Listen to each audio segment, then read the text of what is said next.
Good evening. Thank you all for joining us for our spring SSALA event. My name is Janine Kay, and I am a parent from Brentwood School, currently serving as the communications coordinator for the SSALA Advisory Board. This evening is being recorded and will be accessible after the event on the SSALA website. The chat feature will be disabled for this event. After the presentation, we will have a short question and answer period. You can submit your questions to the Q&A if you wish to do so. However, please note that you must actively select the private setting in the Q&A feature if you do not want the whole audience to see your question. Please be sure to consider this before submitting a question. Before I introduce this evening's special student guest who will introduce our speaker and moderate the evening, I would like to take this opportunity to sincerely thank the other members of the SSALA Advisory Board. This evening would not be possible without the help and support of Jill Carmel from Harvard-Westlake, Laura Gottlieb from Windward School, and Susan Kresnicke from Viewpoint. I also want to thank all of the SSALA representatives from our member schools from Archer, Buckley, Crossroads, Geffen, Marlboro, New Roads, Oakwood, and Sinai Akiba for continuing to promote all of our events. Thank you very much. I am very excited to introduce this evening's special student guest, Cooper Klein. Cooper is a high school senior and mental health advocate based in the Los Angeles area. She attends Brentwood School, where she enjoys serving as a senior prefect, leading Brentwood student mental health group and facilitating discussions for Girl Impact. In 2020, Cooper co-founded the Thrive Initiative, an organization that champions adolescents' well-being through podcast episodes and social media advocacy. Her work through Thrive has reached teenagers in over 60 countries. Cooper is also a volunteer at Teen Line, a teen-to-teen crisis hotline, and Cooper is the ideal guest host for this evening's student event, as she will be heading off to college next year, where she hopes to study neuroscience and public health policy, and will be focused on her own next steps in becoming an adult. Welcome, Cooper. Thank you for that introduction, Janine, and welcome to all our students that have joined us for this evening's talk with Julie Lythcott-Haims. Julie is an acclaimed writer and former dean of students at Stanford University. She's the New York Times bestselling author of the book, How to Raise an Adult, which led to her popular TED Talk on this subject. Her latest book, Your Turn, How to Be an Adult, is a response to her first book and speaks directly to young adults. As the former dean of students at Stanford, Julie had a front row seat to students' first forays into adulthood and strategies that helped her students either thrive or struggle. Parents do their best to prepare their kids for a great secondary school education and fill their lives with extracurricular activities, all in the hope that they get into a top-notch university, which will lead to a fulfilling career and ultimately a happy adult life. But amidst the education, rigor, and extracurriculars, are students truly prepared for adulthood and college life? Do the same markers of success our parents strive for make sense in today's world? Are we prepared, and do we possess the necessary basic life skills? As young adults, can we make decisions for ourselves? Can we acknowledge and learn from our mistakes? Are we prepared to cope with the inherent ups and downs of life? Written with tremendous wisdom, honesty, as well as inspiration through interviews with dozens of voices from the rich diversity of the human population who have successfully launched their adult lives, Your Turn, How to Be an Adult offers compassion, personal experiences, and practical strategies for young adults to live a more authentic adulthood. And with that, it is my great honor and privilege to welcome Julie Lythcott-Haims to our virtual SSALA stage. Cooper, that was a beautiful introduction. Thank you so very much. I appreciate you, and I appreciate all y'all who are here with me this evening, taking a chance that I'm going to say something useful. I want to make good use of your time, kids. I know how busy you are. I know that life is stressful and you have a whole lot going on. So we're going to spend the balance of the hour together, and then I will set you free. I don't know if any of you are Survivor fans, but I am, and the Survivor premiere is tonight. So that's what I'm going to be doing after I get a chance to be with you. But what we're about today is your adulthood. And I've done a lot of thinking about how humans thrive in their adulthood. I'm a former dean, as Cooper said. I'm also a mom. I have a 22-year-old son, a 20-year-old daughter, and I've learned a lot of lessons from being a dean, from being a mom, And from my own life, my own journey, I'm 54 now, I'm old, but once upon a time, I was, of course, your age. And so I'm going to start by telling you some stories of stuff that I did or felt that was hard, but important lessons. Then I'm going to tell you my advice, and then I'm going to take your questions. And so here we go. When I was in college, I came out here to California. I live in the Bay right now. I used to work at Stanford. I'm up north from you. I live in Palo Alto, but I came out here as a 17-year-old from the Midwest. I had gone to high school in Wisconsin, and I applied all over the country, and I ended up coming to Stanford as a freshman. And my intent was to major in communications, because when I was younger, I had been a kid TV journalist. When I was in 7th and 8th grade, I had gotten to do cool television journalism. So be on the camera, develop stories, interview people. And I just thought, that's what I want to do. I loved being on the front lines of issues and topics in the, in our current moment, current events, and caring about what people were going through and what they thought. So I took communications class. And this was my first term, my first quarter at Stanford. And boy, was I overwhelmed by the volume of material I had to read in a short amount of time. My high school had not asked anywhere near that of me. The length of the papers I was expected to write. I was a top student at my high school, but that was not saying much compared to what Stanford expected of me. So I struggled. And when I struggled, I was embarrassed that I was struggling. I'm a Black and biracial kid. I had already learned by then, that many people don't think I deserve the opportunities that I've been given. They think, for some reason that I don't deserve it. And so I had all of this weight on me when I began to struggle. Like, don't tell anyone you're struggling, just put on a good face, you're going to be fine. So I didn't seek help. I didn't ask for advice. I just shrank in a corner.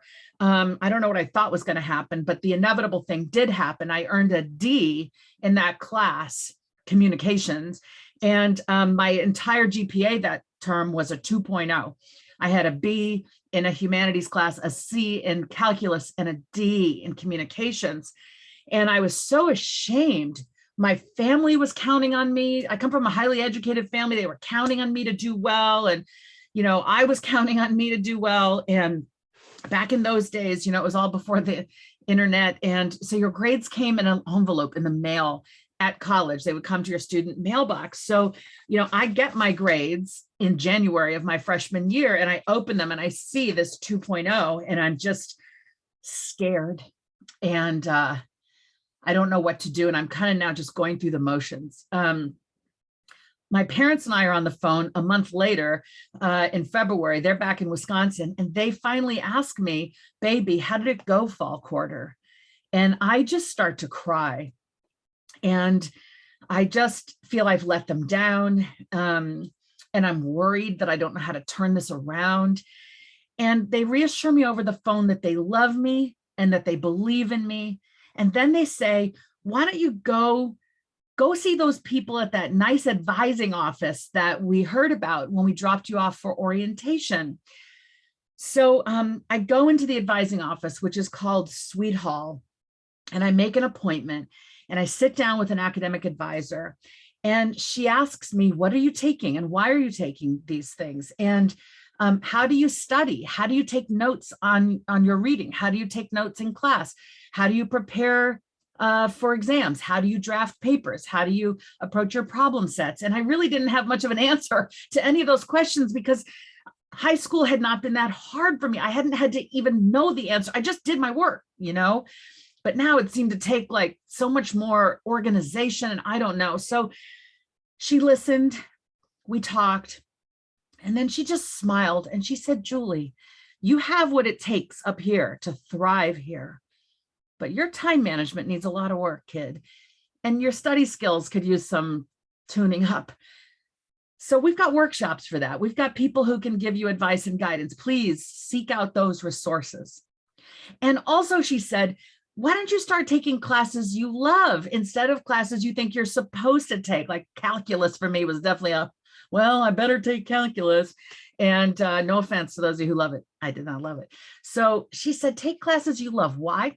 Because when you love the subject, you're motivated to show up every day and do the work. And when you get stuck, you'll be motivated to ask questions and get help. And kind of the love of the subject becomes its own force that pushes you through and over whatever hurdles arise. So I want to point out there was a beautiful irony associated with me going into Sweet Hall at Stanford to speak with the advising office. And I just want you to remember that. I'm going to put a pin in that. And a great irony in my having gotten a D in communications. Just put a pin in that. I'm going to come back to that.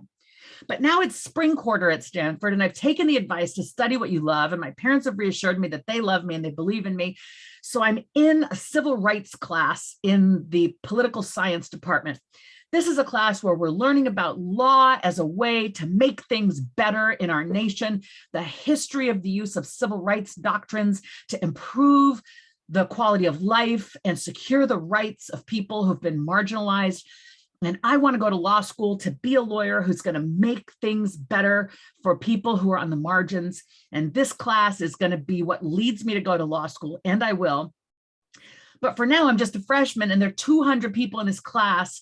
And I'm doing all the work. Just like the advisor said, I'm up on the reading. And even though it's really challenging, I'm pushing through it because I'm so into it. I have a study group I formed in my dorm. You know, I've gone to office hours. I don't ask questions because I'm afraid, but I've listened to other kids asking questions in office hours with the professor. And one day the professor asked a super tough question. And it's a question that lies at the intersection of the 3 readings for that week. So it's like this reading said this, and this reading said this, and the third reading said this, and they were divergent. And he basically asked the question, like, what do you make of this? How can they be right and they be right and they be right? And I was like, yeah, let's talk about this, y'all. I knew that that was an important issue. I had circled it in the reading. You know, I was like, yes, how are we going to make sense of that, people? But I wasn't going to raise my hand. Oh, no. Even though I wanted to contribute, even though I had ideas, I was afraid. Because by this point in my life, as a Black kid at an elite place, the stereotypes about us are such that if one of us as an individual fails, then it's like we've all failed. I knew that if I was wrong, if I raised my hand and dared to answer, but didn't have the right answer or a good answer, then I would be bringing down all the Black kids in the class. You know, that when we're members of groups about which negative stereotypes are held, we feel the burden of representing the group. And so it's like, please let me be right, not just for me, but for all people who look like me. So I was scared to speak up, but really eager to hear what was going to be said. Well, my professor notices me out of 200 kids who are, none of whom are raising their hand. Everyone's confused. He sees me. He can tell that I'm animated, that I'm energized. And he looks at me and he goes, what was he doing? He was noticing me. He was like nodding his head and raising his eyebrows. He was like encouraging me to speak up. So I look at him like, oh no, really? He's like, and so I start to speak. And he starts to go like this and lean back on his heel. And he's like, yes. He's not saying anything, but his body language is like, he's kind of walking in front of the class, going like this, just listening to me. What was he doing? He was telling me, yes, keep coming. You got this. He was telling everybody else, Julie Lythcott is worth listening to. And my classmates in an era before laptops took out their pens and started writing down what I was saying. They were asking each other, what did she say? What did she say? What did she say? It was the beginning of my efforts to try to prove what I could do every single time, to try to take the confidence he was offering me and carry it with me. It was a little bit of what I needed. It was by no means enough to counteract all of the self-doubt that was starting to come, partially due to the microaggressions I'd experienced, partially due to other insecurities I have. But it was something, and it's a memory that I will carry with me for the rest of my life. So I do go off to law school. I'm going to be a public interest lawyer. I start to do better at Stanford. I take classes I love. I major in American studies, which is American history, political science, and literature. I go to law school intending to be one of those lawyers who will do good for others. But what I can tell you now is, even though all signs pointed toward my being a public interest lawyer in terms of the courses I was taking around supporting juveniles who are incarcerated or accused. That was a population I really cared about, was kids in the system. Even though I was taking those classes and those were my faculty mentors, I had the clear sense that what was valued at my law school was corporate law, which is law where you represent one corporation battling with another. It's kind of business law, okay? Not people law. The business law seemed to be prestigious. It came with a bigger salary. Everybody was like, ooh, like right profession, air quotes, like right college. Like, to choose that was to have arrived, to have made it. And that's what I desperately wanted. I can tell you now as a 54-year-old that I realized now when I was 25, I was so insecure about what other people thought of me, so needing to prove to them, the nameless, faceless people I felt were constantly judging me. I needed to prove to them that I was smart and capable of getting a corporate job. So I sought corporate jobs and got offers and took one. So I went to law school to help humans. I came out of law school basically to help myself advance in the eyes of others. I took a job here in Silicon Valley in Palo Alto at a great law firm where they treated me well and mentored me. The salary was big. I got to spend money on nice suits and a nice leather briefcase that I marched into work with every day in my high heels. But the only problem was, and everybody was applauding me, my parents, my family, broadly, my friends, like, oh, Julie's a corporate lawyer, how amazing, wow. Wow, I was miserable. Every Sunday at 2 p.m, I had a knot in my stomach, which I, over time, realized was dread. Like, I don't want to go back there. And it was a good workplace. They were kind. Everyone was smart and engaged and funny. I was well treated. Like, I wasn't being mistreated.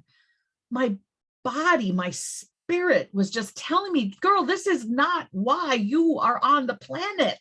Figure it out. And I was impatient with myself because I've been given so much opportunity. Parents who were highly educated, who loved me, who gave me great educational opportunities, paid my way. I said, Julie, you're not suffering, actually. You went to law school to help people who are suffering, and now you're just an unhappy corporate lawyer. How did you manage to get so off track? But I thought I was on the right track, right? The right track, air quotes, had led me here. So I sat down with myself on a Saturday night. The bookstores were closed. The libraries were closed. I was looking for guidance, but there was no such thing as Google yet. I couldn't Google, how do I get a better life? So I sat down with a piece of paper and a pen, and I just said to myself, look, let me zoom out and take a look at my life as if I'm like 35,000 feet up looking at my life path. And it was like, here's my life path. And I had just veered off. Like, I was on the edge of my own life. Like, I should be somewhere here in my life, meandering, making my way. And I'm somehow off on the edge here. I don't even recognize the path I've taken. So I did a little brainstorm. I said, you know what? Let me ask myself, if I'm miserable doing this work, I got to figure out better work. So how am I going to do that? Well, my brainstorm said, if you can figure out what you're good at and what you love and look for an intersection, maybe that'll be fulfilling work. Why did I come up with that? Because I was good at corporate law. Okay. I was praised. I was being elevated and given more opportunity. I was good at it. But the missing piece was I did not love it. It was not aligned with my why, with my values. I learned in that misery, it's not enough to just be good at something. If you do that for your career and you don't love it, you're going to feel like a drone in your own life, a robot just going through the motions. So I did this little thing. I wrote, on a piece of paper, I wrote a line down the middle of the page. It was like, on one side, what am I good at? Brainstorm, brainstorm. On the other side, what do I love? Looking for intersections. What am I good at? Y'all, I didn't even know what I was good at. I knew what other people said I was good at because all I cared about was other people's approval of me. So I knew what they praised me for. Oh, I was really good at paying attention to what they thought I was good at and should do next. But in my misery that night, I said, what am I good at? What do I know I'm good at? And that's when, in my late 20s, for the first time in my life, I acknowledged I'm a people person. I love people. I like helping people. I like interacting with them, listening to their problems, trying to help them solve their. I'm a people person. And I think until that point, I'd always known I was a people person, but I think I thought that was just soft stuff, not relevant to my career. I think I thought it was like female, like girls are people persons, like it was attached to my gender, not a valid characteristic that might form the basis of a great career. Nowadays, we talk about soft skills. We talk about emotional intelligence. We value those things. We didn't back in the mid 90s when all of this was happening to me.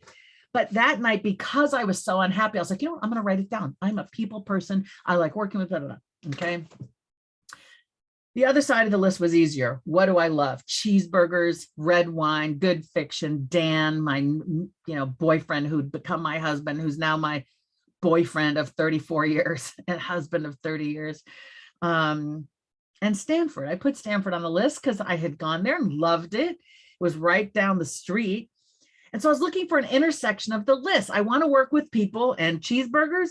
My parents were not going to be happy with me flipping burgers. The logical intersection of the list seemed to be work with people at this place, Stanford, that I believed in. I had mentors there. Maybe I could find work there, working with students. So I had my answer: try to get a job in student affairs at Stanford. I thought it would be easy, but it wasn't. Figuring myself out turned out to be just the first step. Then I had to go get the job. I tried to get a job, got really far because I wrote a great cover letter, interviewed well. But then they're like, you're not qualified for this job. You're a lawyer. And I was like, well, but I can learn. They're like, no. So I didn't get the first job, went for the second job, got close, rejected. I'm still practicing law. Went for the third job. I'm now a fourth year lawyer, rejected. Finally, somebody at Stanford Law School, the dean of students, goes on maternity leave, and they hired me to fill in for her, a temporary job. I was just going to fill in for her maternity leave for 12 weeks and take a huge pay cut from my law job to do this temporary job that I'd probably have to go back to my law job. But I just thought, I got to take a chance. I got to take a risk. My heart is telling me I might really love this work and I have a chance to test this job. So I did. And I loved it. After a day and a half, I knew, my God, this work is so meaningful, helping law students make better choices. This is great. And the pay cut, yeah, it was a little hard, but the joy, that was in the paycheck too. Somehow I got joy out of it. And I began to really feel the beginning of a career that would last then 14 years at Stanford as the dean of students at the law school, then in the president's office, and then as the dean of freshmen, which was the job I held for 10 years. All right, my final story comes from my dean of freshman years. This was my dream job. I was crushing it. The students seemed happy to have a freshman dean. It was a new role. The parents of the students seemed happy to have somebody who was specifically focused on the first years. I just felt really good. A colleague took me out to lunch after about 18 months. I would have this job for 10 years, but this is now in like year 1.5. A colleague took me out to lunch. We're having a great time and chit-chatting and whatnot. And then as I'm dropping her off at her office when we're done, she doesn't get out of my car. Instead, she says, Julie, I need to tell you something. And she relayed to me that some of our colleagues were calling me a ladder climber, meaning someone who is so ambitious, all they do is, move up. A ladder climber who doesn't care who she steps on the way to the top. And I was so ashamed to be the person who needed that feedback. I was just so always focused on my idea, convincing people of my idea, let's implement my great idea. Coming out of law, litigation, where you're arguing, I think that was a piece of it. Like, I'm good at convincing people that my ideas are terrific. But in academia, it's a very collaborative environment where everybody wants to play a role in the development of a new program or a new approach. And I was just apparently railroading people. And this was the feedback that this very brave friend decided to share with me. And I went from crushing it, in a good sense, to like feeling crushed and embarrassed. And so I was like, fine, I'll be collaborative. I'll go and meet people at their office and I'll, tell them my idea and then listen to what they might have to say. And then hopefully I'll convince them of my great idea. Well, going over and talking to people and sharing my ideas, but listening turned into my realizing, oh, hey, they have some good ideas. Oh, that idea is better than mine. Oh, we could combine right? I learned the inherent value of a collaborative process. And I became somebody who was extremely collaborative and consensus driven and bringing all of us along. And I think I thought I would give up some of my power by letting other people's ideas into the mix. Instead, I became so much more impactful by not presuming my ideas were the best in the room. I told you there were a couple ironies in the original story, and I want to share with you now what they are. The first is that I went into Sweet Hall to get that advice about how to turn my bad grades around. When I was the dean of freshmen and undergraduate advising a generation later, I worked in Sweet Hall. I could not, if you would go back to my 18-year-old self and say, hey kid, one day, not only are you going to turn this GPA around, you're going to be the dean of this whole situation. I don't know. I would have, cried or been in disbelief. The second thing was I got a D in communication, and look at me now.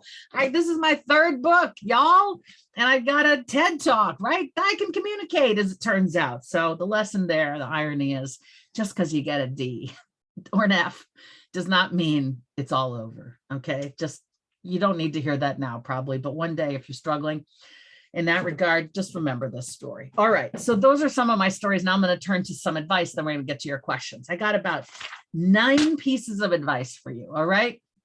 This is advice on how to live a successful, happy adult life. And basically, this is all about myth busting.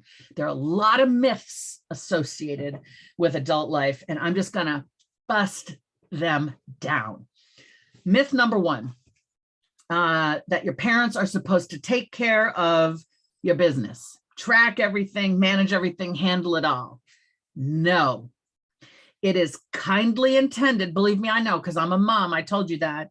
When we do it, when we're always there, just reminding, handling up, did you do this? What about that? Right? We're intending it to be loving, but it's actually depriving you of learning to do all the stuff you need to do. You need to figure out how to do so that you can succeed when you're away from home. You don't need everything done for you over the years of your childhood. The years of your childhood are supposed to be when you gradually learn more and more and more and more things, and your parents gradually do less and less and less and less things for you so that you can become this free-formed, fully formed adult one day. So I want you to go home, or if you are home right now, which you probably are, maybe tonight or tomorrow or this weekend, you could say to your folks, whatever age and grade you are, you could say, folks, I appreciate all the things you do for me. It's time for me to learn a few more things. Let's pick 3 things that you're going to teach me to start to do for myself. It could be making your own doctor or dentist or vision appointments. It could be refilling your own meds. It could be figuring out what you're going to do this summer, filling out the forms for that, keeping track. It could be finding your way on the 405, like learning how to navigate, not just with, the voice of your phone telling you what to do, but like bringing your critical thinking to like, do I turn here or do I turn here? Okay. Finding your way through an airport the next time you go on a family trip, instead of just following along behind your parents, like you could say, you know what, let me be the one that's going to figure out how we get from the curb to our gate. Navigating an airport is a life skill. All right. So that's myth number one. You got to learn to do everything for yourself. Not everything today, not everything this year, but over time, you're going from this spoon-fed toddler, right? You were spoon-fed, mashed up carrots and helpless. And now one day you're going to be totally in charge of yourself.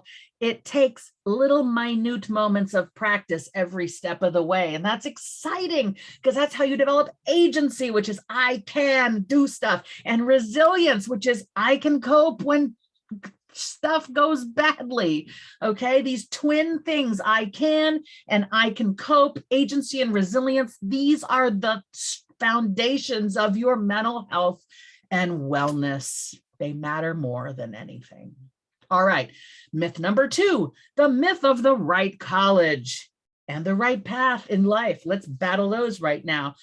I am a graduate of some very selective places, and I'm here to tell you with 100% honesty and candor, there is no right college. There are not 30 colleges that are better than all the others. America has about 3,000 four-year schools, which is not to say you have to go get a bachelor's degree. You don't have to go to college. Maybe you go to community college, maybe you go to trade school, maybe go to the military. But if you're going to a four-year college, there are about 3,000.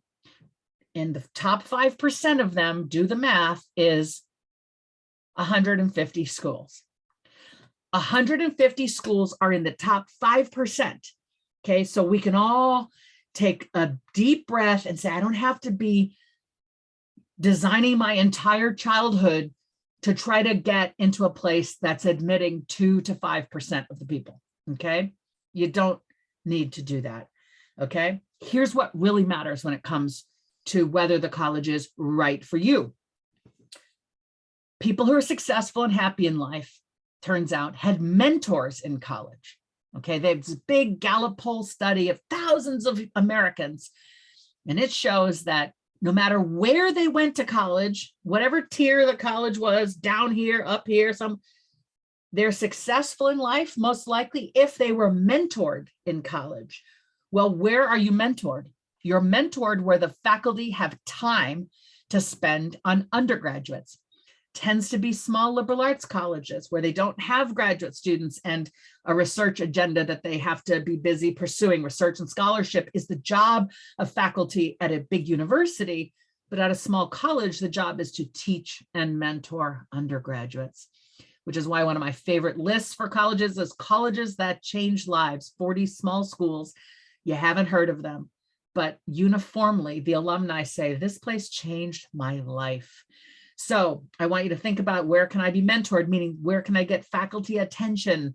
Someone who's going to pull me aside when I'm struggling, or when I'm worried, or when I'm curious, or when I'm dreaming, about what's next, right? You want attention, you want a mentor or a number of mentors. So go where you can get that. Often the biggest brand name faculty schools do not have faculty who have the time to pay attention to the newest ones, to the undergraduates. There's also research that says that it's actually advantageous to go one tier below the so-called best tier you got into, because you'll be guaranteed of being in the top there. And that's where you're going to have access to the smaller classes and the faculty and the research and so on. So it's sort of like, do you want to be a small fish in a big pond, one of these super selective places? Or do you want to be what's called a big fish in the smaller pond of a school that's less selective, where you can feel really confident, like, I'm crushing it here, okay?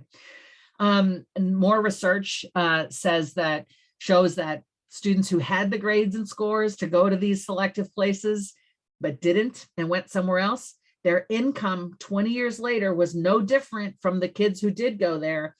And that research boils down to, it's not the school, it's the kid. It's who you are, what you bring, your skills, your effort, your resilience, your mental health and wellness, like bringing that self to the opportunities that await you is really what determines your outcome. It's not the brand of the school that makes your life. It's you and how you show up, and you have a lot of control over that. All right. So no right college. I, as a former dean at Stanford, would be proud for my kids to go to the school that's right for them. One of these top 150 or even outside of the top 150. Okay. I have done that work to rid myself of the bias that, oh, I have to have the bumper sticker for the back of my car that has the right school on it. Okay. I used to be that way and I'm not anymore. And what a relief that is. Okay. Second, once you get there, it's the myth of the right major or the right path. Let's see, what are the right majors? Law, business, medicine, engineering, computer science, right? Those are the 5 paths that, or maybe be a tennis star. Like those are the 6 things you're allowed to do. No, life comes with an almost infinite landscape of possibility. Possible jobs and careers. You haven't heard of most of the majors that a college offers, okay? It's just not the case that there are 5 or 6 careers, okay? If you are called to engineering, you are good at math and science, like, oh, you should be an engineer. Yes, if what? Remember my story from corporate law. If you also love it, but don't you dare let anybody force you down that path if your spirit is not overflowing with excitement about that subject, because you will be miserable. I have been there. Okay, there's no right path. There's only the opportunities that are right for you, which you get to continually examine and re-examine over time. You may come from a family of lawyers, but you may get so much pleasure about being a wilderness naturalist and guiding people on hikes or guiding people down the Colorado River. And I'm here to tell you, be a wilderness naturalist. You're going to have to figure out how to afford that. And that's going to be live in a city where your salary can pay for the rent. And there are those cities. Okay, maybe you can't afford to live in like super expensive parts of LA and do that, but that's okay. You can go live where people live and do that work. You may come from a family of theater people and you're a, investment banker type. That's fine too. I'm not trying to knock all the corporate things. I'm just saying, like, listen to what you know to be true about yourself and give yourself permission to be that person. There is no right path. You make the path that's right for you. That's myth 2. Myth 3 is related. The third myth is others know best what you should do.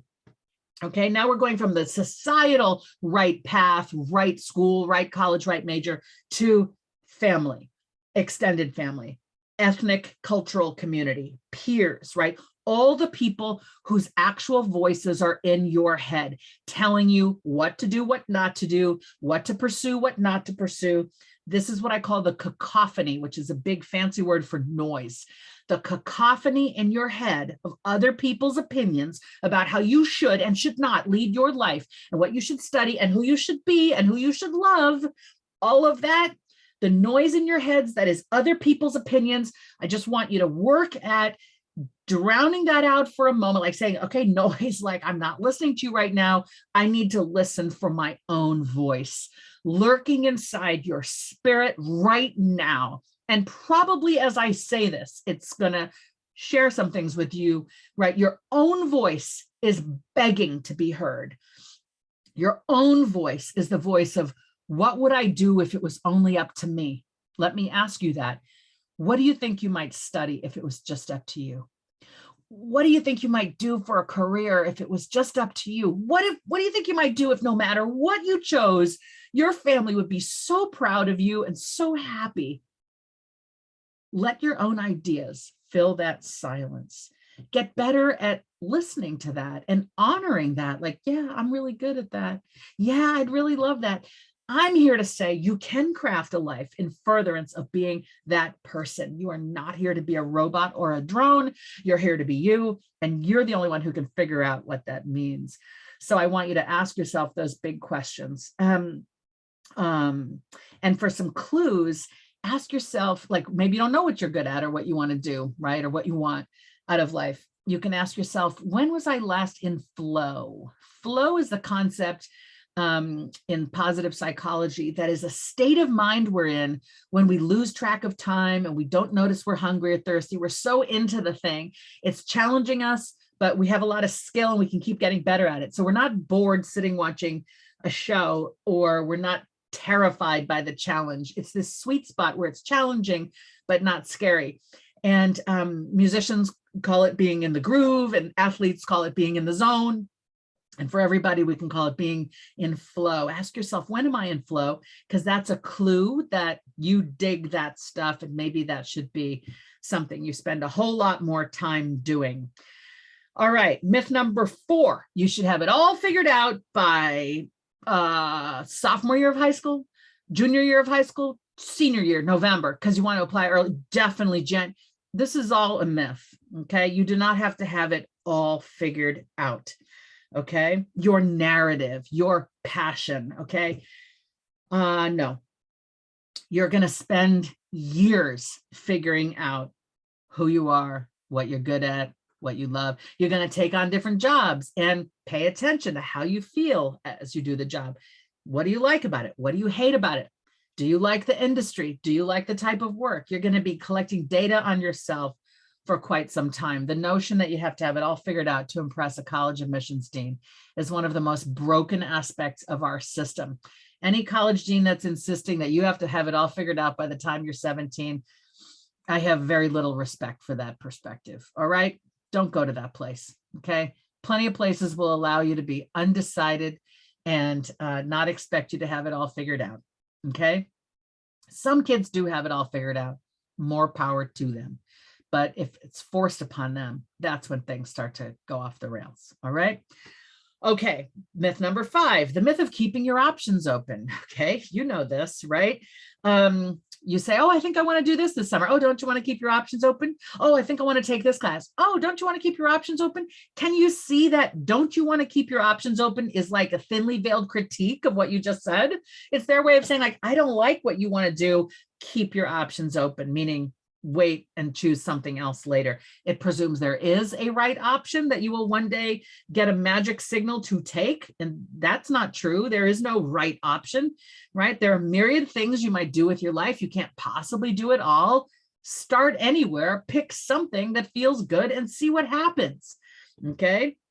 In fact, keep your options open can lead to a paralysis, can lead to anxiety. They've done research that says in supermarkets, if you want people to buy jam and you give them 3 little jams to test, they will taste all 3 and buy 1. If you give them 20 jams, they will taste 6 or 7, get overwhelmed, go home without buying any. Too much choice, too many options can really lead to this paralysis or anxiety. Myth number 6. The myth that you can and should be perfect. You can't. You're not. I'm not. Your parents are not. The people you love and trust the most are not perfect, and neither are you. You may think you can be perfect, and maybe you kind of are a lot of the time, but life is going to throw you curveballs that you cannot catch, and they will hit you in the face. And there's nothing wrong with you when that happens. All we really want as parents is, instead of trying to have you be your best all the time, just be your best. No, what we mean is work hard, please. We need to know you know how to work hard and pick yourself back up when you get knocked down. And you should spend your time working hard, not at everything, but at the things that matter most. But also give yourself some grace when things go wrong, whether of your making or out of your control. Life is not about perfection. It's about continually growing and learning to be more capable, more confident, more strong, more resilient, more kind over time. And it's key to continually get feedback. That mortifying feedback I got in my dream job when I was in my 30s, when I thought I was crushing it, I needed that feedback, and listening to it and finally adhering to it and incorporating it allowed me to level up in ways I never even knew would be possible. Myth number 7, there are some humans who are normal and the rest are other. No, the identities that you inhabit, whatever they are, the identities that you carry, they matter. You need to know them. You need to accept them. You need to love yourself as that person. Whether you are neurodivergent, or you have a learning difference, or you have a mental health situation, or you're of a gender or race or religion or sexual orientation or other status that people don't get, to heck with them. You are you, beautiful, a beautiful human who deserves to be accepted, appreciated, and cherished just as you are. It gets easier as you grow up, because as you grow, you will get to choose the schools, the neighborhoods, the workplaces, the cities, the friends, the family who love you for you.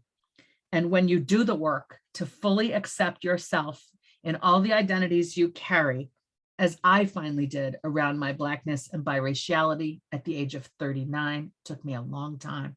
When you finally love that self, you belong everywhere, because you bring that self with you wherever you go, and nobody's opinion can hurt you, because you've taken that self with you, and it becomes this self-love becomes this very protective thing around you. The 8th myth is that the world is going to hell right now, so why try? Why not just give up? Because pandemic and income inequality and systemic racialized violence and climate, etc. I know it looks horrific in places and in moments, and in some ways it's a really tough time out there. But I want to remind you that your ancestors most likely endured worse. You come from humans who survived. Now it's your turn to deploy what you're good at doing and be the solution to some problem somewhere in the world. Yes, you can, and you will.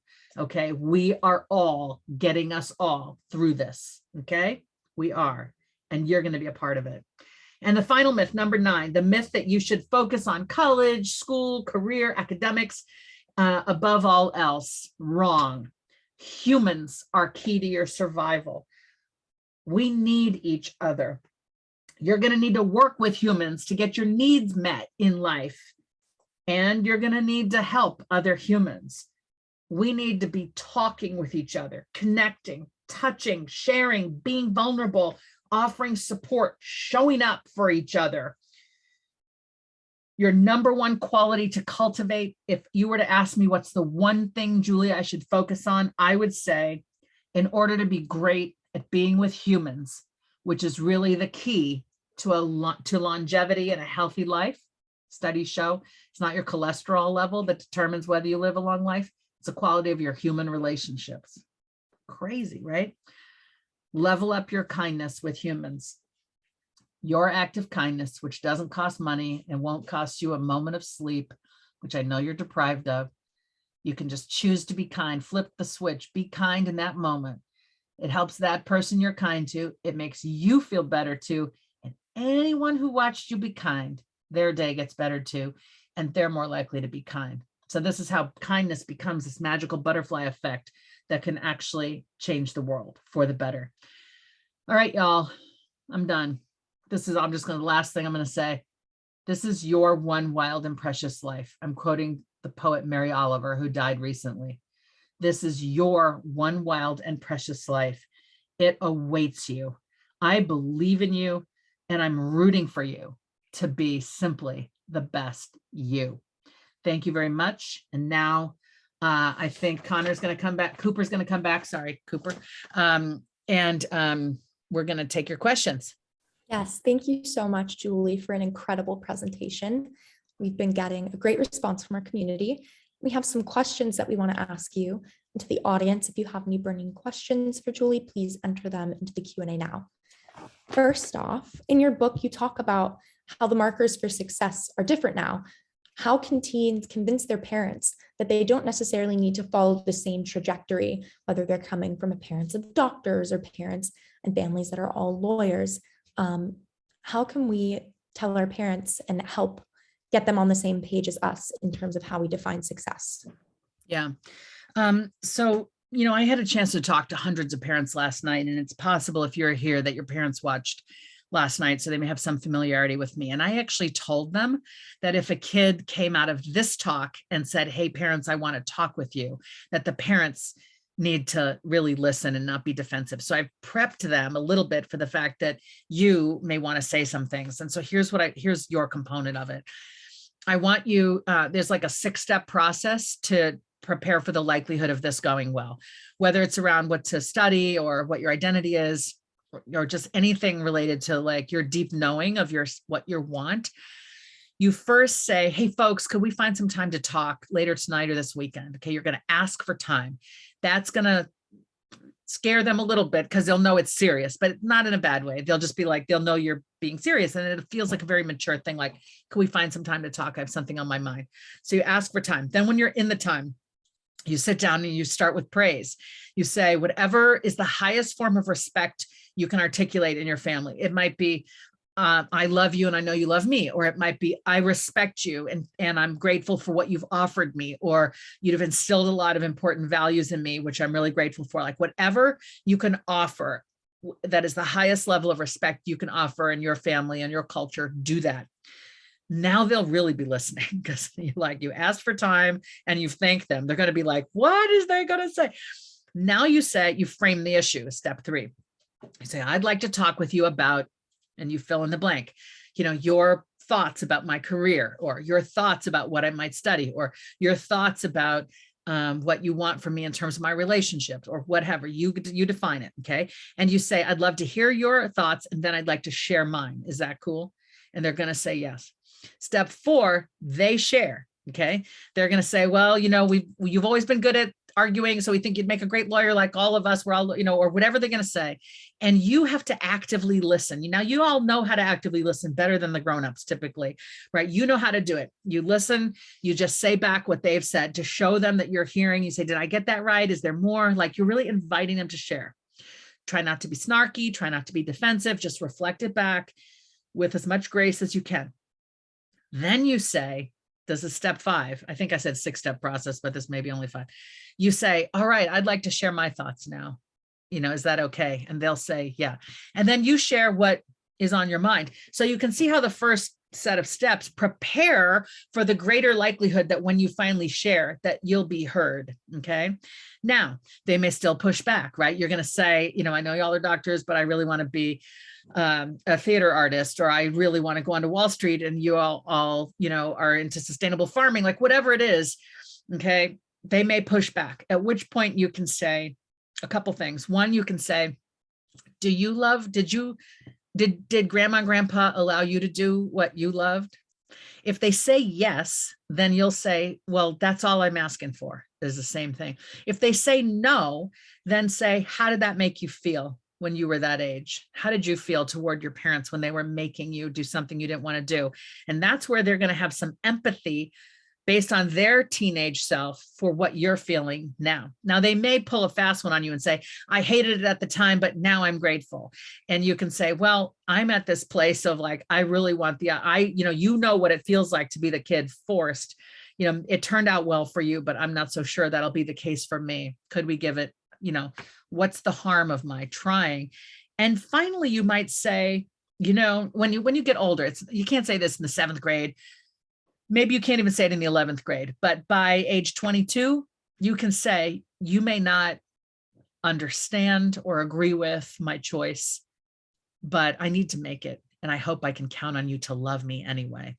Okay.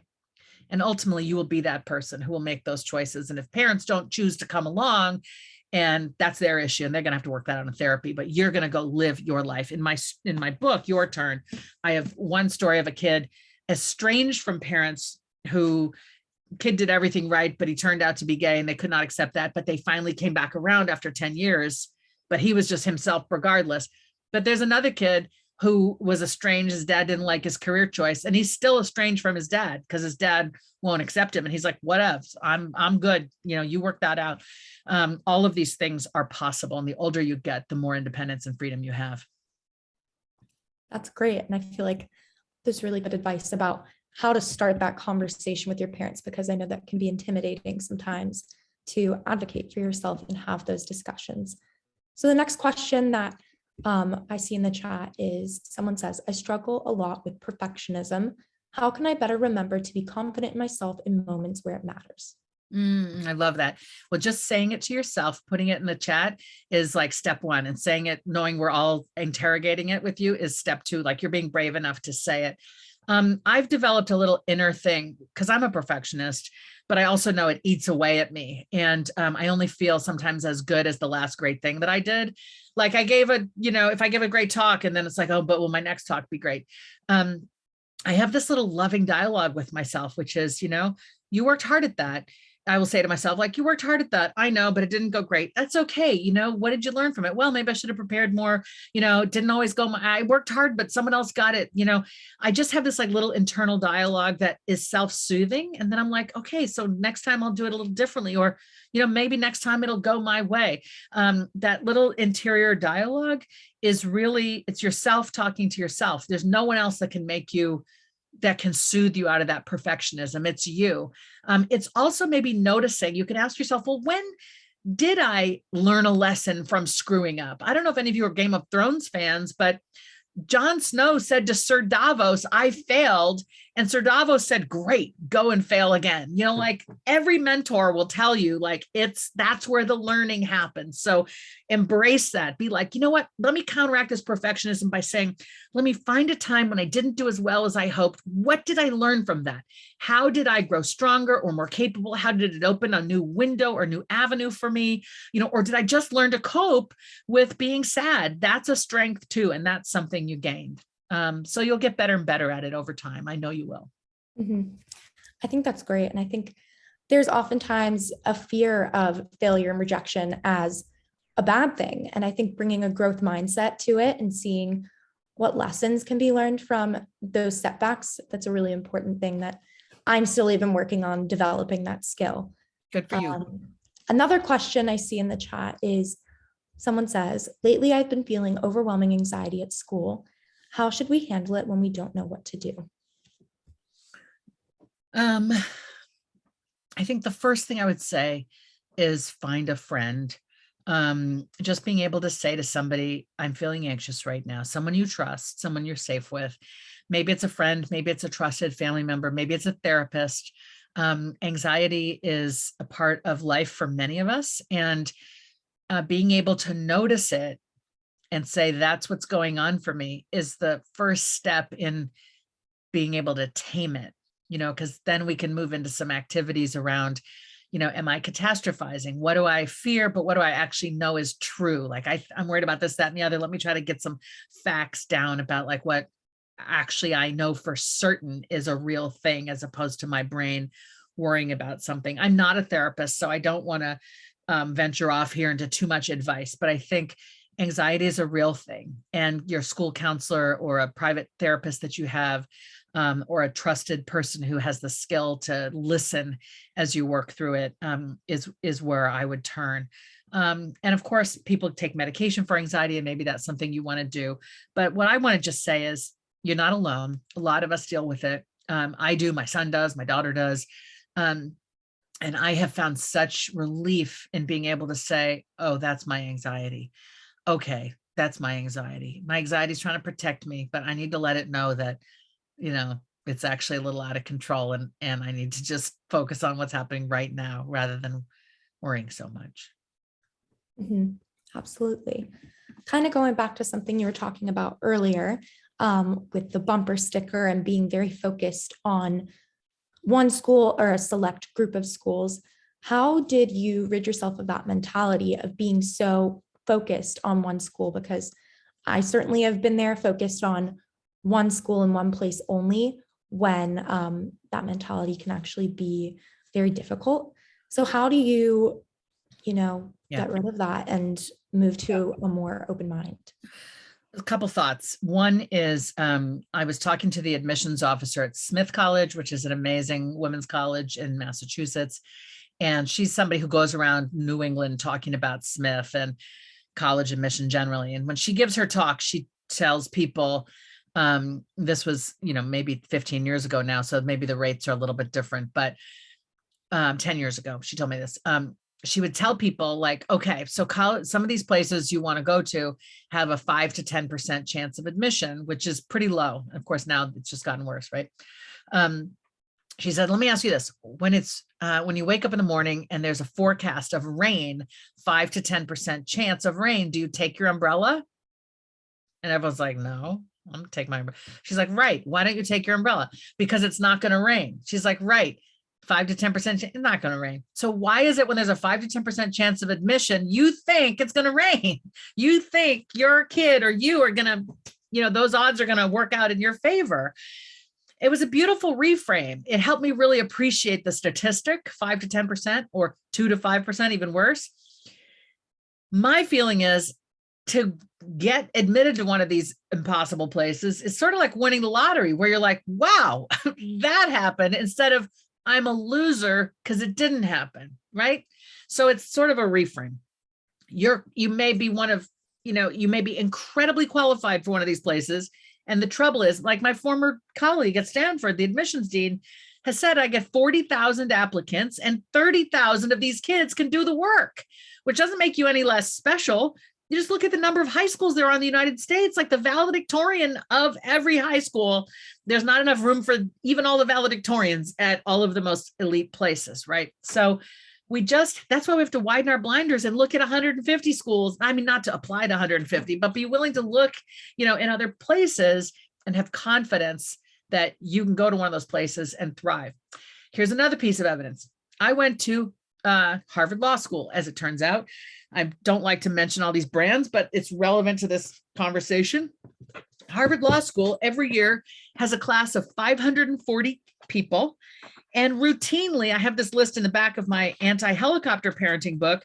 I've got a list of all the colleges that Harvard takes people from for law school, right? The list goes on and on. They take people from 170 colleges. Well, if Harvard Law School thinks 170 places have terrific graduates, can't we all look at more places? Okay, the third thing is, for me, the reality came when my kids struggled in high school. My eldest, who's 22, was a brilliant science kid and loves to read, loves, current events and mythology and science, not being very articulate. He just got overwhelmed. Sophomore year was just homework load was crushing the life out of my kid. I told the parents this story last night. He's taking all the right classes, doing incredibly well, testing incredibly well, ADHD, but it wasn't in his way really until sophomore year, when he had no time to do anything but homework, and he wasn't even reading for pleasure anymore. And this is a kid who has always carried a book for comfort and to just always have a book. And there was no time for that. And I was watching this take a toll on my kid, like his spirit was draining out of him.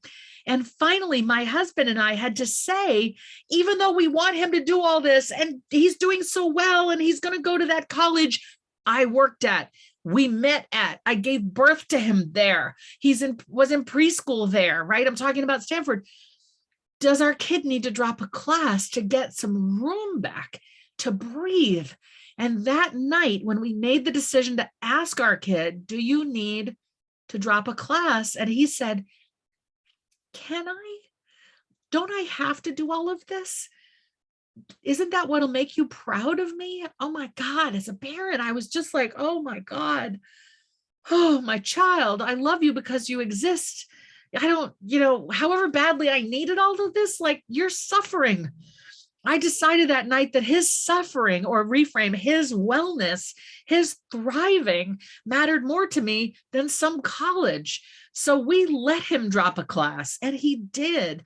And he came back, And so I learned the lesson, because my kids' needs, my kids' health, my kids' affect, and how he felt about life became more important than the college that was going to be on our bumper sticker or on his resume. Mm-hmm. Absolutely. And I think that experience speaks to a lot of what people in the Q&A are saying right now about feeling burnt out, having no motivation. And I think that's a common experience of feeling like you don't have time to take care of yourself, time to do the things you love. What would you recommend people do in order to find that time and relieve that pressure and feel like themselves? Yeah. So where you are, look, I'm talking to an elite set of kids at elite schools in LA. I respect y'all. I respect who you are and where you are. We've got a similar vibe up here in the Bay, and it's in Dallas and Chicago and Houston. And I mean, I go to all these places. I mean, if you were my kid, let me just answer it from that perspective. I would, if you're a senior or a junior, I'd be encouraging you to take a gap year where you can just spend some time. I think traveling, maybe global citizen year is a great option where you can live outside of the pandemic. You can live in a homestay in a different country and do a job and learn. It's not about padding your resume. It's about just being outside your comfort zone, which is where you really start to grow and learn. And you come back really ready to engage your college experience and be more deliberate about what you take and your efforts. Sometimes you need a break from high school. If K-12 has felt like a treadmill, you got to just pause the treadmill. Don't worry. College will be there the next year and the year after. You can go at 20, you can go at 25, you can go at 29. Okay. Some folks are not yet, they just need a break from that treadmill, and that is valid. And if that's resonating, you remember I said this. If you're younger, if you're, 7, I know there's some younger kids on the call, 7th, 8th, 9th. I want you to be pursuing what you're good at and what you love. I'm not a parent who's like, you got to be amazing in all subjects. I'm going to say, oh, you really seem to love literature. I encourage you to take every class you can that's going to allow you to read books and develop your critical thinking. Okay. You love languages. How many languages, which languages do you want to pursue? You love science, take every science class there is, as opposed to like, you need to be amazing across the board. You're supposed to have time. There's this great organization called Challenge Success out of Stanford. It's a nonprofit now, but based on the research of a Stanford prof that says what kids need is no more than 3 hours of homework a night in high school. Beyond that, it's not useful and it can even become harmful. Every school here needs to know that. They say PDF are protective factors: playtime, downtime, family time. Okay. You may be thinking, yeah. When I get to the right college, I can have playtime, downtime, family time. Okay. Playtime, free play. Even though you're teenagers, you're supposed to be playing freely. I know the pandemic has been hell for this reason. It's deprived you of each other. You're the most important things to each other. Free play with your friends, unstructured, unscheduled, put your phones down, talk to each other, laugh, listen to music, do silly things. That's good for you. That's playtime. Downtime is just nothing is happening. You don't know what to do with downtime because you've never had any, because childhood has been so stacked to the hill. You got to do this, got to do this, got to do this. What about this? Whew, it's leaving you breathless. It's hard on parents too to drive you everywhere. We all need to reset and be brave enough to say, that might be working for some families, but it is not working here. Downtime, just time to be with yourself on a jog, on a run, on a walk, with a book, just that's how your brain starts to get creative and dream. You need time to dream. And family time, that's board games, watching a movie together, great conversation over dinner. That's not, have you done your homework? How'd you do on the science test? But like, let's talk about, what's happening with Ukraine. Let's talk about what's happening with teachers and kids and whatever you care about, like just the news, but not the depressing news. Let's talk about what matters to us as a family. Let's talk about an example of a good person we know. Let's talk about the people we admire and the traits they have. Conversation among parents and kids, not about the kids' transactional life, but just about life is really valuable. So I want you to be making time for sleep, food, school, playtime, downtime, family time. Okay. Right. Where do you fit in all the other things? I don't know. Maybe you have to cut back to one activity or two. And I know that some colleges are going to not want that, but I don't give a darn about what some college wants. I want you to be healthy and well when you graduate from high school. Then you'll be well suited to thrive wherever you go. Mm-hmm. Absolutely. And I actually had a similar experience my sophomore year, where I ended up having to drop an honors class because I didn't have time for that.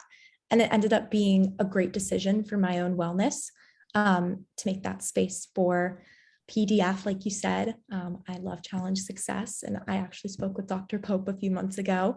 Cool. And now I wanted to shift to another question.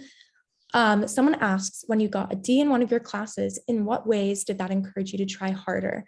And I guess, how do you deal with failures and setbacks and rejections in a way that allows for growth? Yeah. So in my book, In Your Turn, and this is a massive book, but it's massive. Look, who in their right mind writes a book this long for people who whose life is TikTok length, right? I should have made like a TikTok book, but I wrote it for you, and life is long, so there's a lot in here. But it's got a great index, and and there's great stories in here. There's 31 stories of other humans on their path. And in the chapter on You're Not Perfect, You're Here to Learn and Grow, I talk about life's beautiful F words: falling, flailing, fumbling, floundering, right? Life's beautiful F words. We don't want to fall. We don't want to fail. We don't want to fumble, but we do. And they're beautiful because they turn out to be our greatest teachers. So what I learned from my D was that I shouldn't have let the shame. I got a D at the end of the term, but halfway through, I got a terrible midterm.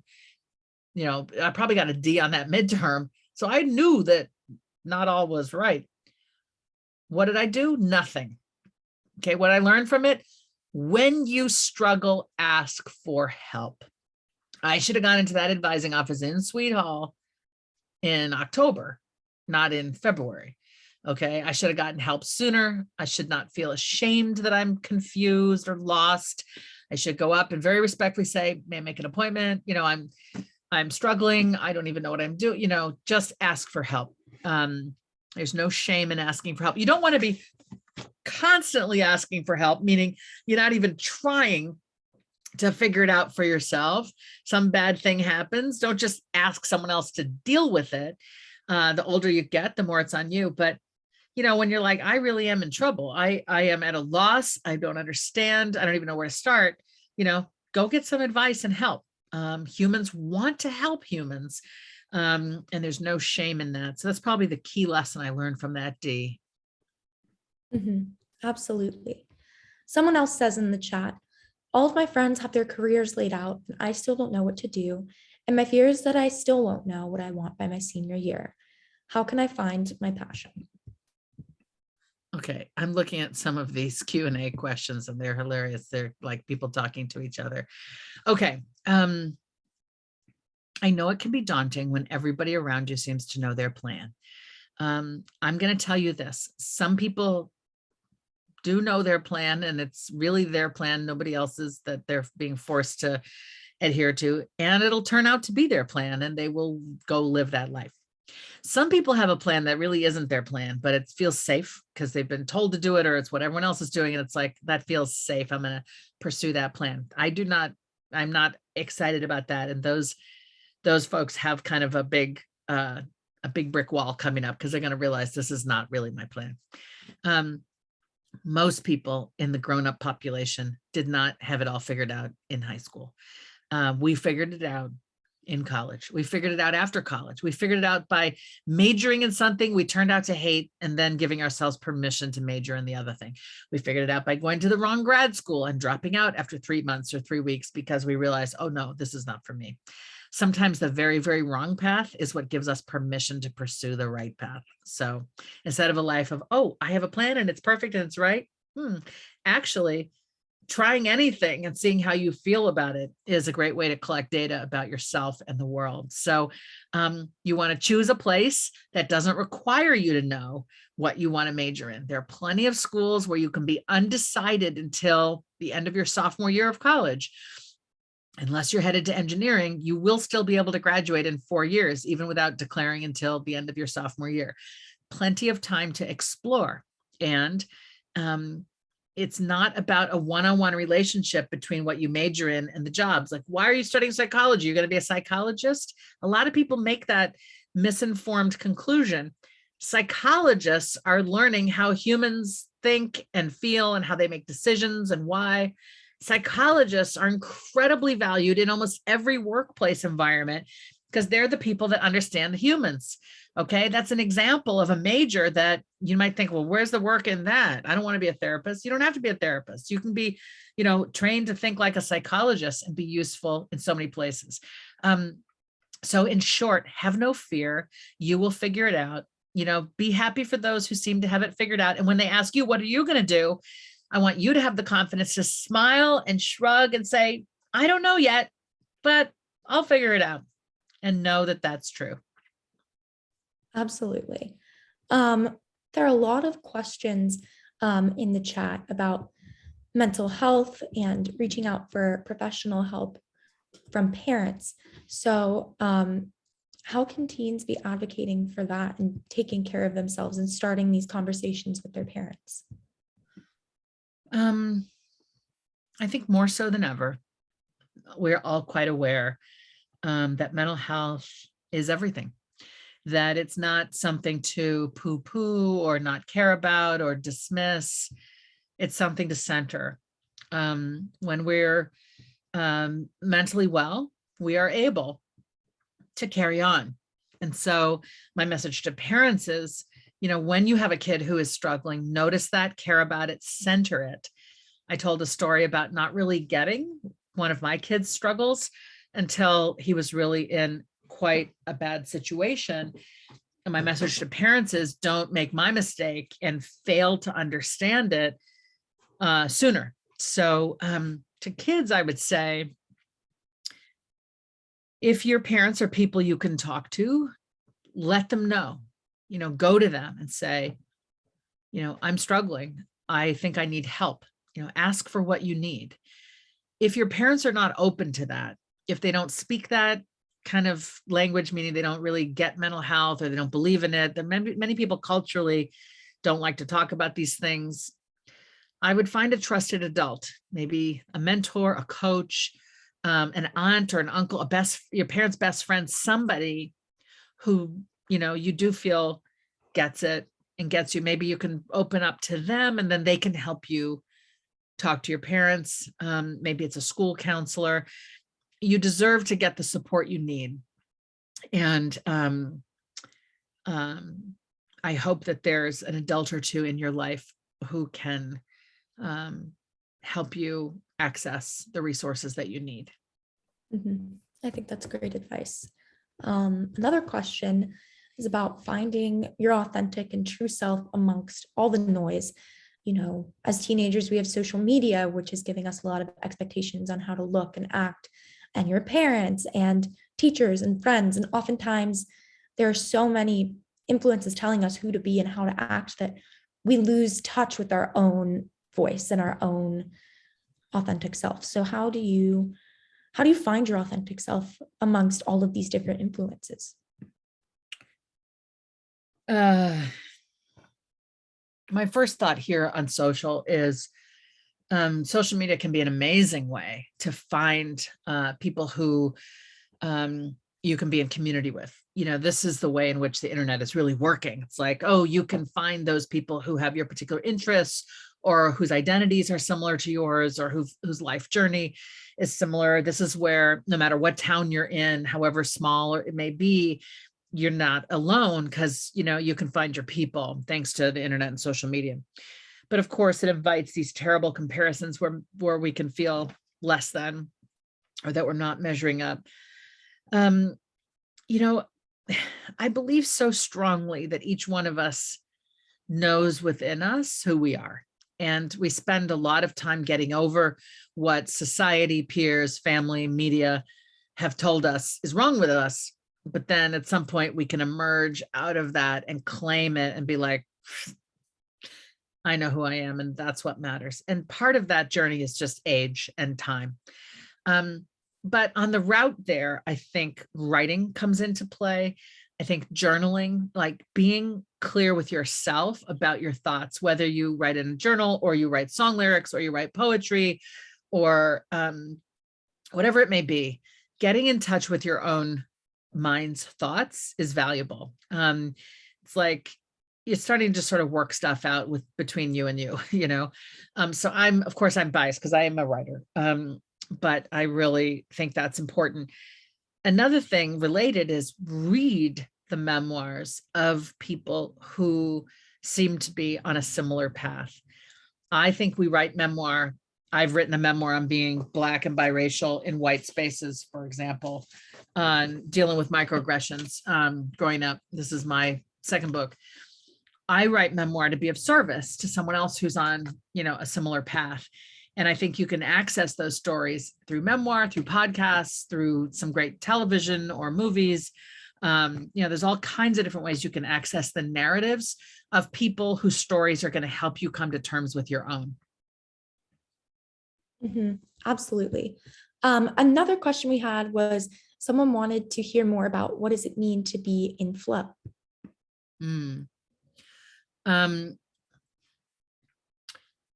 Okay, so flow is that state you're in when you lose track of time and you lose track of thirst and hunger, as I said. It's actually discovered by a psychologist named Mihai Csikszentmihalyi. He's an Eastern European thinker, has a very long, beautiful name. And by definition, if you notice it as you're doing, like if you're in the thing, you're gardening and you just lose track of time, or you're like, digging up rocks, looking for fossils and you lose track of time, or you're working on a little model, balsa wood and glue, and you lose track of time. If you in the middle of it's like, oh, I'm in flow right now, you're out of flow. By like having the consciousness to notice it, you're out of it. So you don't want to try to interrupt yourself in the moment, but you want to look back at the end of a day. You can even keep a flow journal, end of the week, and say, when was I in flow this week? And just, see if, when I was doing that puzzle, I was really into it, just whatever it is, could be anything. And just write down when you were in flow. And if you keep a flow journal, you'll start to notice these are the things that really light me up. Okay. You're trying to figure out what to be. You're trying to figure out what to study. You're trying to figure out what to do with your life. And often we think it's like, what's the topic that you care about? Well, I care about medicine. I care about law. Well, let's drill deeper. Let's ask, okay, what is it about that? Well, I really like, helping people. I really like if somebody's wounded, if somebody's got a heart attack, I just want to be there. Well, maybe you want to be an EMT in the back of the ambulance. People are telling you, oh, don't you want to go all the way and be a doctor? As if somehow there's a hierarchy from EMT to nurse to doctor. There isn't.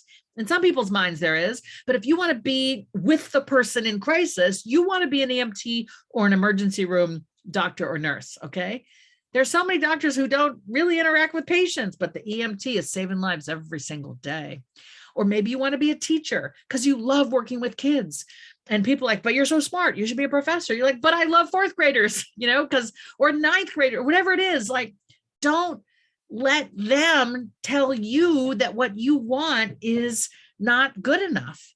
Boy, I think I'm off on a tangent here that isn't really answering the question, but this was like, how do you figure out who you are? I guess my point is you're just, you're listening for clues from you, like ask yourself, what would I do if it was just up to me? Also ask yourself, who do I admire? Who are the adults out there who are doing stuff or leading lives, where I just love being around them? Ask yourself who you admire and why. And you're probably going to say they're kind, they're considerate, they're just easy to be around, right? You want to be that kind of person who others love being around, and you will be that kind of person if you're doing the work you love and you're accepting the identities you have. So all signs point toward you getting better at figuring out who you are and then finding the courage to honor what you discover. Absolutely. Last question. Someone asked, what is the last book you read that you couldn't put down? Oh, wow. I've got a stack of museum surrounded by books, but let's be truthful here. I've got to say two, but, okay. This book just came out yesterday. I got an early copy because my friend is the author. It's called The Last Confessions of Sylvia P. Some of you may know that Sylvia Plath is a very famous American novelist from the 20th century. She suffered from mental illness and she took her life in her 30s or 40s, I think, which is tragic, of course. This is a novel that imagines the final years of her life It's fiction. So it's an imagining of her relationship with her rival poet, another woman who was, writing the same kind of confessional poetry, which is a new type of poetry that was all about our lived experience. Instead of leaves and twigs and Robert Frost paths through the woods, it was like this stuff that we, particularly women, deal with in a 20th century modern life, confessional poetry. So it's imagine what her rival thought of her and her therapist thought. And then the third narrative is an auctioneer in the modern era today who comes upon the original notebooks for Sylvia's only novel, The Bell Jar, which is very famous. It's again fiction. They imagine they've come across the original handwritten notebooks and they're auctioning them off. And these three women, these stories intersect to help you see as a reader, like what would Sylvia have actually wanted to have happen with these journals that were so private, not journals, but the first draft of what became her magnificent work. So this is it's an honoring of this woman, this author. It's an honoring of therapy and mentors, and there's just so much here, but it's also a great mystery about what happens. Just came out yesterday. This is going to be a big book. I promise you're going to be hearing about this book, The Last Confessions of Sylvia P. And then in nonfiction, Read Until You Understand: The Profound Wisdom of Black Life and Literature by Farah Jasmine Griffin. This book traces Black thought through the centuries from people who were formerly enslaved and their rhetoric and how that lent to the rhetoric of someone like Toni Morrison, that might have led to the rhetoric of Barack Obama. Like it just traces thought over the centuries around justice, around love, around mercy, around reparative things. And it's packed with information in a nonfiction sense, but it's so beautifully written. It reads like a novel. You just sort of like, wow, learning, but it's just a great tale as well. Mm-hmm. Well, I will definitely be getting both of those books now. You sold me. I want to thank everyone again, Janine K. and the rest of the SSALA board for having me as the student guest speaker this evening. I again want to thank Julie for an amazing presentation. Julie loves to stay in touch with people, and here's her contact slide for those of you that would like to stay connected. I also want to thank all of you for joining us this evening. I hope you learned as much as I did tonight, and that you will pick up a copy of Your Turn: How to Be an Adult and continue on your journey to leading an authentic adult life. Finally, be sure to check out the SSALA website at salaspeakers.org for a recording of this event and share with your friends and parents. Thank you all again. Good night. Cooper, you were amazing. Let's everyone give Cooper a big round of applause. This was an amazing job you did. Great to be in convo with you, and thank you for facilitating the amazing questions of your peers. And to anybody still on the call, yes, grab my slide. I'm Lythcott-Haims everywhere on social, including TikTok, sort of. You can QR code the new book there. Follow me, connect with me, ask me questions on Instagram or Twitter. You can find my email on my website. I'm happy to engage and be of use to you if I can be. Please let me know. I'm rooting for all of us to make it. And I mean that from the bottom of my heart. And it's just been an honor to get to be here with you, air quotes, in SoCal tonight, wishing everybody the best as we start to really open up our lives and get back to living. Let's live on our own terms, not be robots in furtherance of what other people want. Let's figure out who we are and go be that person. Thanks again, everybody. Appreciate you. Good night, everyone. Thank you for joining us. And if there's a debrief link, folks want to pop it in the chat before you cancel, that would be great.